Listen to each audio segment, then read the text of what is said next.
LH 사태에 따른 무시무시한 나비 효과. 그때 뭐가 나와줘야 되느냐? 바로 3기 신도시가 빨리 오르거나 많이 오르길 바라지 않습니다. 왜냐면 어차피 오를 거예요. 안녕하세요. 사다리 경제 유선영입니다.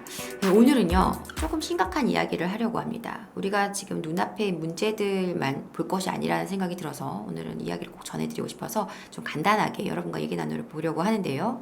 자, 바로 그 철근 누락 사건, LH 사태에 따른 무시무시한 나비 효과 이야기를 해보고 싶은 것입니다.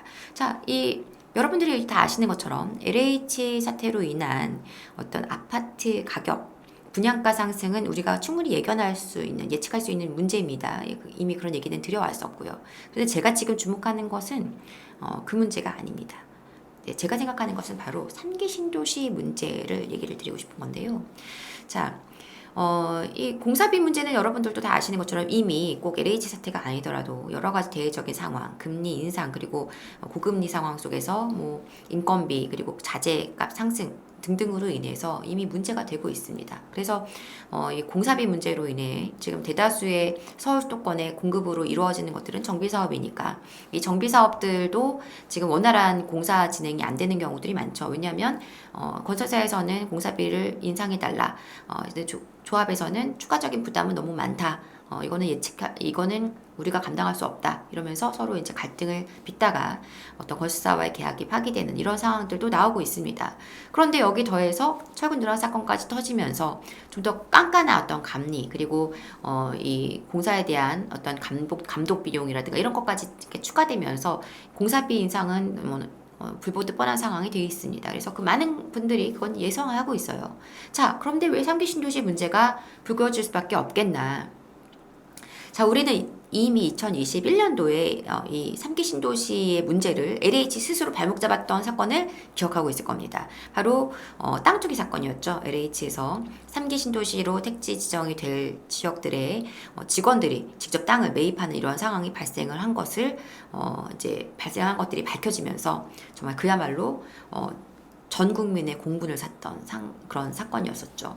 자, 그것으로 인해서 3기 신도시 사업이 진행이 제대로 안 될 뻔했습니다. 다 백지화 시켜야 된다는 얘기도 있었고요. 토지 보상 문제가 굉장히 난항을 겪었었던 그런 상황들이 나왔었죠. 그런데 어쨌든 간에 그 문제를 어떻게 저렇게 해결하면서 결국은 지금 3기 신도시에 대한 어떤 토지 보상 진행이 절차가 진행이 되고 있어요. 되고 있고 LH에서는 이미 하반기에 4곳의 3기 신도시의 어떤 공사 발주 계획까지 발표를 한 상태입니다. 자, 그런데 지금 이 LH 사건이 심각하게 터지게 된 거죠. 그냥 철근 누락했던 아파트들이 몇 곳 있었다 정도가 아니라 심각하게 아예 철근이 다 빠져 있었던 누락되어 있는 곳들도 있었고요. 거기에 더해서 무량판 구조로 공사 진행됐던 아파트에 대한 체크가 잘 안 됐던 것을 또 이 원희룡 장관이 직접 현장 감사를 나갔다가 또 확인하면서 그러면서 또 추가적으로 아파트가 확인이 되고 5곳에 또 누락 아파트가 또 추가로 확인되는 이러한 웃지 못할 해프닝들이 발생을 하고 있는 겁니다. 자, 그래서 이렇게 되다 보니까 지금 어떤 사태가 발생했습니까? 그 LH 임원 7명이 사직서를 제출했고 그 중에 4명이 이미 면직 처분을 받았습니다. 그리고 LH 공사 사장조차도 지금 본인이 거치에 대해서 이제 어떤 위의 결정을 기다린다는 식의 지금 얘기를 하고 있잖아요. 자, 이렇게 되다 보니까 LH가 정말 필요하냐, 저 조직이 정말 그냥 있을 필요가 있냐, 여러 가지 이야기가 나오고 있죠. 원래 전신이었던 토지공사나 주택공사로 다시 분리를 시켜라. 아니면은 조직을 완전히 축소시켜라. 다른 이름을 만들어서 새로 신설하자. 등등등 얘기가 나오고 있습니다. 다시 말하면 이 조직이 어떻게든 지금 대대적인 조직 개편을 피할 수 없는 상황에 와 있는 거죠. 벼랑 끝에 와 있는 것입니다. 자, 그러면은 LH가 지금 이러한 상황이라면 제대로 지금 진행하고 있던 어떤 일들을 처리하기가 어려운 상황이 되겠죠.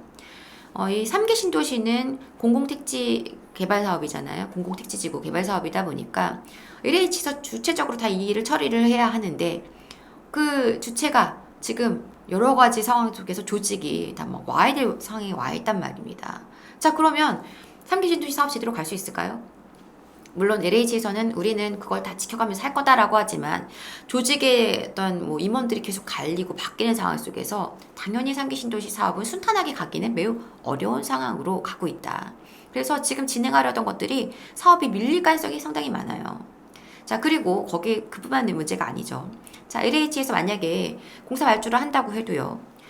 지금 LH는 그야말로 전 국민의 어떤 그 화살을 지금 맡고 있는 상황이죠. 그러면 어떤 건설사에서 LH 사업을 기분 좋게 할 수가 있겠냐는, 받아서 할 수 있겠냐는 겁니다.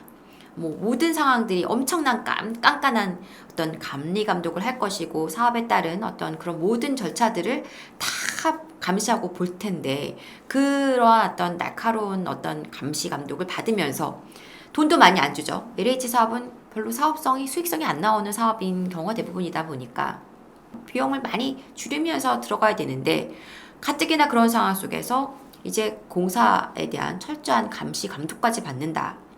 쉽지 않겠죠. 그러면 뭡니까? 결국은 건설사들이 외면하면서 사업은 점점 더 어려운 상황으로 가게 되는 것입니다. 그렇다고 해서 LH에서 많은 비용을 지불하면서 할 수도 없는 상황이고요. 이러다 보니까 3기 신도시에 대한 원활한 공급이 이루어지지 못할 가능성이 있다는 거죠. 자, 잠깐 공급 문제를 살펴보면요.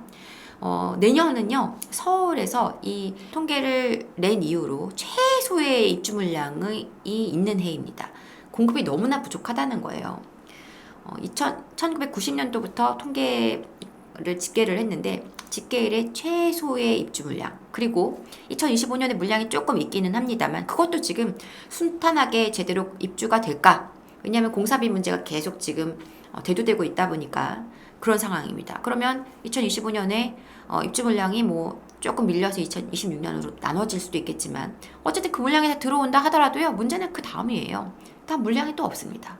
지금 인허가 올해 엄청 지금 적게 잡히고 있고요. 그다음에 착공도 안 되고 있습니다. 모든 게 다 밀리고 있어요. 2025년, 6년 그 뒤로 언제 공사돼서 언제 신규 아파트가 들어오게 될지 알 수 없습니다.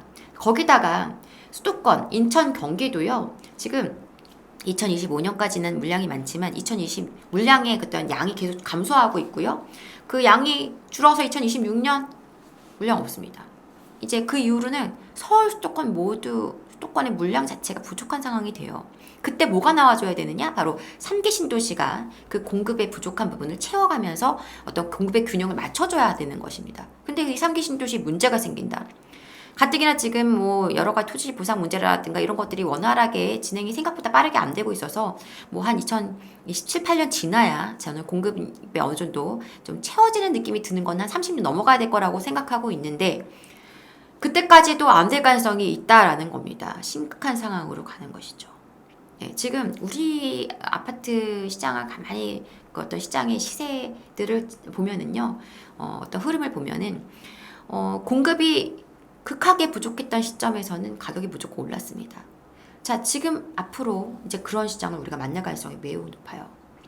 물량은 턱없이 부족하고 그리고 공사비는 올라서 신축 분양하는 신규 입주하는 물량, 청약하는 아파트들 가격도 다 올라갑니다. 그럼 이제 어떻게 됩니까? 신규 아파트 못 들어가요. 구축 사기 되겠죠. 구축 가격도 오르겠죠. 그리고 전세 가격도 오르겠고 그런 상황들이 계속 연이어 일어나는 속에서 공급이 계속 안 나오면 생각보다는 아파트 가격이 너무 올라가게 될까봐 저는 좀 걱정이 됩니다. 저는요 빨리 오르거나 많이 오르길 바라지 않습니다. 왜냐하면 어차피 오를 거예요. 어차피 오를 겁니다. 그래서 조금 여유 있게 천천히 올라주면서 전세만 빨리 안정하고 올라주면서 아직까지 상승기에 탑승하지 못했던 많은 분들이 조금이라도 빠르게 기회를 잡아서 안정적으로 부동산 시장에 탑승했으면 하는 바람을 갖고 있습니다. 그런데 지금 이런 식으로 가게 된다면 굉장히 걱정이 많아지는 상황이 되는 거죠.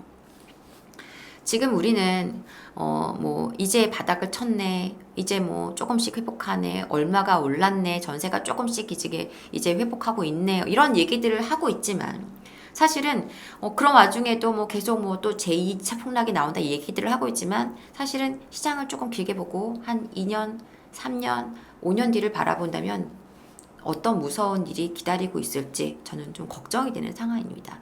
그래서 여러분들이 지금 부동산 시장의 현 상황들도 잘 체크하실 필요가 있겠지만은 좀 더 멀리 보고 넓게 보는, 그래서 이 시장에 대한 전체적인 흐름까지도 체크하실 수 있어야겠고, 3기 신도시 과연 제대로 공급이 되나 지켜보시면서 이 어떤 수급의 문제가 우리 시장에 어떻게 영향을 미칠지 여러분들도 좀 관심을 갖고 지켜보셔야 되는 시점이 아닌가 생각합니다.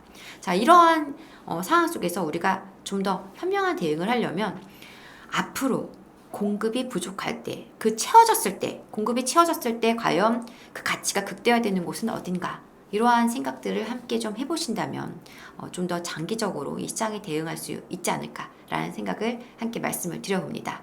자, 다음 시간에는요 조금 더 말랑말랑하고 좀 무겁지 않은 이야기로 찾아올 수 있도록 하겠습니다.